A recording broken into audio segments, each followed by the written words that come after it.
Can you explain the importance of the collaboration process between writers, directors, and producers?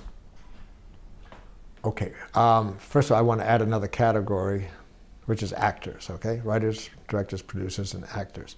First of all, the whole process of making a film is a collaboration process.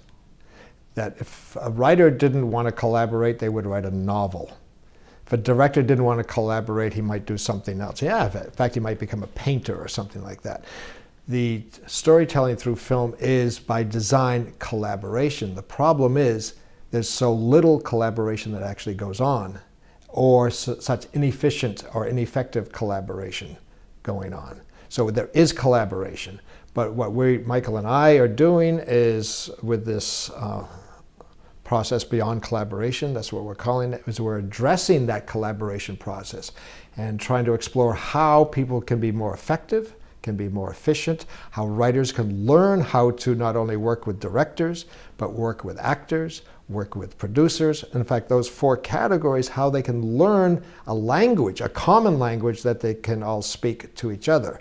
Because rarely do they ever speak to each other, except usually just directors and actors, and that's it.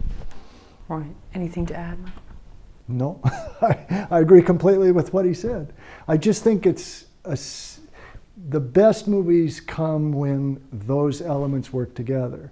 For one thing, I think it's essential that those people find some common vision for the movie. I think the biggest mistakes come when the writer has a vision, the script is taken over by somebody else, and they neither replace it with their own or understand the writer's vision, and now it just becomes a patchwork of different ideas about what that story is, rather than a unified idea of this is what we're trying to say with this film.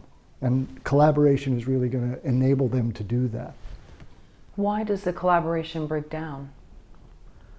Fear.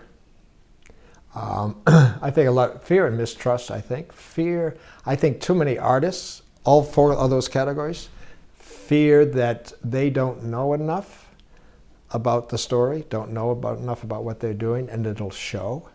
So it's best not to talk to. For instance, a director who doesn't want to work with the writer. And you say, why not? The writer created this script that you are going to make into a film. Why wouldn't you want to talk with him? Why wouldn't you want to collaborate with him? And with a lot of directors that I work with, and I've worked with them here and overseas, Europe, and it's almost a consistent thing that the director feels he has to be the authority. He has to be the leader. And if he starts collaborating with other people, it may be exposed that he doesn't know what he's doing to enough depth, understanding of it, so best just to stay away from that. I think directors too, and even producers, a lot of times feel if we let the writer to continue to be involved once they've turned over the script, then if we start to try new things or try new ideas, they're going to dig their heels in and not be cooperative. And so the writer gets pushed out of the picture. And this has always been the way in Hollywood since the beginning, really. And so the writer is kind of left behind and everybody else goes to it. Whereas good writers that I've worked with many times, relish the idea of working with people and changing their own scripts for the better and working together to realize their vision even more strongly. But there's just so seldom that opportunity. You've got to have a director that is willing and not afraid of bringing the group together, working with writers, and everybody standing up for their vision of the story before you decide this is the way it's going to be. Mm-hmm. Yeah, and I think there's also a fear, and when I say fear, I don't mean just the director or just the director, writer, actor, producer. This is really interesting. A fear that somebody else, okay, I'm the director, my fear that somebody else, the writer, the actor, or the producer, will have a better idea. A really good idea. And now what do I do with that? If I'm not confident with my own craft and what I'm doing, if I'm not secure in my vision of where I want to take this movie, I can be threatened by a good idea. And I mean a really good idea. And many times the writer will have that good idea. The writer can say, well, I always saw this scene being done this way.